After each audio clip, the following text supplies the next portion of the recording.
নমস্কার, দিনের বাছাই করা সবথেকে গুরুত্বপূর্ণ খবরগুলো নিয়ে রাত 9টায় আপনি দেখছেন পেজ ওয়ান। আমি পিউ আজ আপনার সঙ্গে, আর পিউর সঙ্গে রয়েছে আমি সঞ্চিতা। আমরা শুরুতেই চাঞ্চল্যকর খবর আমাদের দর্শকদের দেব। পেজ ওয়ানের শুরুতেই আপনাদের জানাই, এবার সিবিআই এর স্ক্যানারের নিচে রয়েছেন বাম আমলের দাপুটে এক মন্ত্রী। তিনি বহু টাকা নিয়েছিলেন রোজভ্যালির কর্তার থেকে, গৌতম কুণ্ডুর সঙ্গে তার জমি কেনা বেচা নিয়ে ট্রানজাকশন হয়েছিল এবং ঘুরিয়ে যে টাকা ওই মন্ত্রীর তহবিলে ঢুকেছিল, মন্ত্রীর অ্যাকাউন্টে ঢুকেছিল, এমনটাই মনে করছেন সিবিআই কর্তারা। তাকেও হয়তো ডাকা হতে পারে, জেরা করা হতে পারে। ঘটনাচক্রে তিনি আর এখন বামেদের সদস্য নন, তিনি এখন রাজ্যের শাসক দলেরও মন্ত্রী। সেই সময় তিনি দাপুটে মন্ত্রী ছিলেন, দাপুটে বাম নেতা ছিলেন।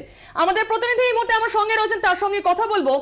রাজারহাট নিউ টাউনে সিজার মন্ডল আমার সঙ্গে রয়েছে, সিজারের সঙ্গে কথা বলবো সঞ্চিতা। সিজার, রাজারহাট নিউ টাউনে 140 কাঠা জমি কিনেছিল রোজভ্যালি, সেই লেনদেনে এই প্রাক্তন দাপুটে মন্ত্রীর নাম জড়িয়েছে। ঠিক কিভাবে, কি হয়েছিল?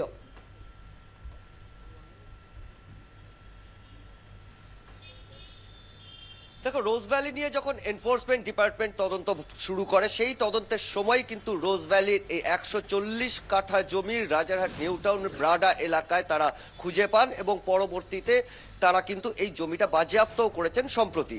এবং সেই নিয়ে তদন্ত যখন চলে, তখন যেহেতু পাশাপাশি সিবিআইও সেই তদন্তে সামিল ছিল রোজভ্যালি নিয়ে, তারা খোঁজ করতে গিয়ে দেখেন এই যে বিশাল পরিমাণ জমি, সেই জমি 2010 সাল নাগাদ কেনা হয়েছিল। রোজভ্যালি 2010 সালে সেই জমি কেনে এবং চাষিদের কাছ থেকে রোজভ্যালির কাছে জমি যে হস্তান্তর, সেই হস্তান্তর প্রক্রিয়ায় সক্রিয় ভূমিকা নেয় একটি কোম্পানি, মূলত দালালি করার জন্য। সেই মধ্যস্থতাকারী কোম্পানি আর কারুর নয়, বাম আমলের সেই ডাকসাইটের নেতার ছেলের কোম্পানি, তার যে মেজো ছেলে, তার ছেলের কোম্পানি। সেই কোম্পানির মাধ্যমেই কিন্তু চাষিরা এই জমি বিক্রি করেছিল এই রোজভ্যালিকে। এবং পরবর্তীতে সিবিআই তদন্তকারীরা যখন সেই চাষিদের সঙ্গে গিয়ে কথা বলেন, সেই কথা বলতে গিয়ে তারা দেখেন চাষিরা রোজভ্যালির কাছ থেকে যে টাকা জমির দাম হিসেবে পেয়েছে আর রোজভ্যালি যে দাম পেমেন্ট হিসেবে দেখিয়েছে, তার মধ্যে একটা ফারাক রয়েছে। অর্থাৎ মধ্যস্থতাকারী সংস্থা কিন্তু মোটা টাকা মাঝখানে থেকে পেয়েছে। অর্থাৎ কোনো না কোনোভাবে রোজভ্যালির এই জমি কেনা থেকে ভালোভাবে লাভবান হয়েছে, আর্থিকভাবে লাভবান হয়েছে এই কোম্পানি, যেটা মন্ত্রীর ছেলের কোম্পানি। এবং সেখান থেকেই সিবিআই তদন্তকারীরা কিন্তু মনে করছেন তার মন্ত্রী তার যে ইনফ্লুয়েন্স, তার প্রভাব খাটিয়ে তার ছেলের কোম্পানির মাধ্যমে এই গোটা ট্রানজ্যাকশনটা করিয়েছেন এবং তার বিনিময়ে তিনিও আর্থিকভাবে লাভবান হয়েছেন। এবং এর পরবর্তী ধাপে যে তদন্ত হয়, সেই তদন্ত করতে গিয়ে সিবিআই ইতিমধ্যেই কিন্তু সেই যে মধ্যস্থতাকারী সংস্থার সঙ্গে চাষিদের যে লেনদেনের বেশ কিছু নথি এবং আংশিক পেমেন্টের বেশ কিছু কাঁচা রসিদ তারা পেয়েছে, যা থেকে অকাট্যভাবে প্রমাণিত হয় সেই সংস্থা, সেই কোম্পানি কিন্তু এই গোটা লেনদেনে, এই জমি কেনা বেচায় তারা কিন্তু দালালি করেছে। এবং সেই জায়গা থেকে তদন্তকারীরা কিন্তু মনে করছেন এই গোটা বিষয়টার পেছনে মন্ত্রীর সক্রিয় ভূমিকা আছে। কারণ পরবর্তীকালে যখন রোজভ্যালির বিভিন্ন কর্মীকে জিজ্ঞাসাবাদ করা হয়েছে, তারা কিন্তু স্বীকার করেছেন যে এই মন্ত্রীর সঙ্গে রোজভ্যালি কর্ণধারের একাধিকবার বৈঠক হয়েছিল। আর এখানেই শেষ নয়, এই যে জমি, তার একটা বড় অংশ কিন্তু জলা জমি বা শালি জমি বলা হয়।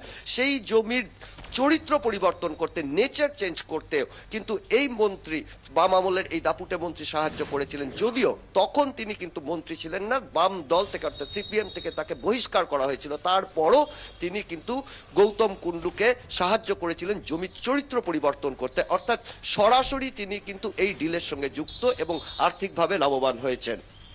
সিজার, তাহলে কি সিবিআই তলব করতে পারে, ডাকা হতে পারে বাম আমলের দাপুটে সেই নেতা মন্ত্রীকেও?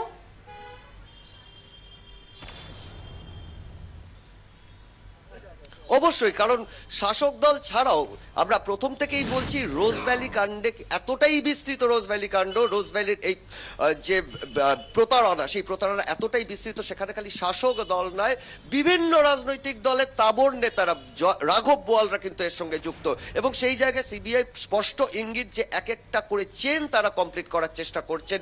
এই মুহূর্তে যে চেনটা চলছে, তাপস পাল, সুদীপ বন্দ্যোপাধ্যায়, এক অভিনেত্রী, এই চেনগুলো কমপ্লিট করতে করতে তারা কিন্তু এই বাকিদেরও কিন্তু তারা ডাকবেন, হয়তো এক্ষুনি নয়, কয়েকদিন পরে, কয়েক সপ্তাহ পরে প্রত্যেকেই কিন্তু জবাবদিহি কার্যত করতে হবে। সিবিআই প্রশ্নের মুখোমুখি হতে হবে যে তারা সবকিছু জেনে শুনেও রোজ ভ্যালিকে প্রমোট করতে কেন সাহায্য করেছেন, প্রতারণায় তাহলে তারা কতটা যুক্ত সেটা যেমন তাদের কাছে, সিবিআই এর কাছে একটা বড় প্রশ্ন, এবং সেখান থেকে তাদের ধারণা যে এই যে সার্বিক যে প্রতারণা হয়েছে, যে ষড়যন্ত্র হয়েছে, লক্ষ লক্ষ মানুষকে প্রতারণা করা হয়েছে, তার সঙ্গে এই ধরনের লোকেরা সরাসরি যুক্ত।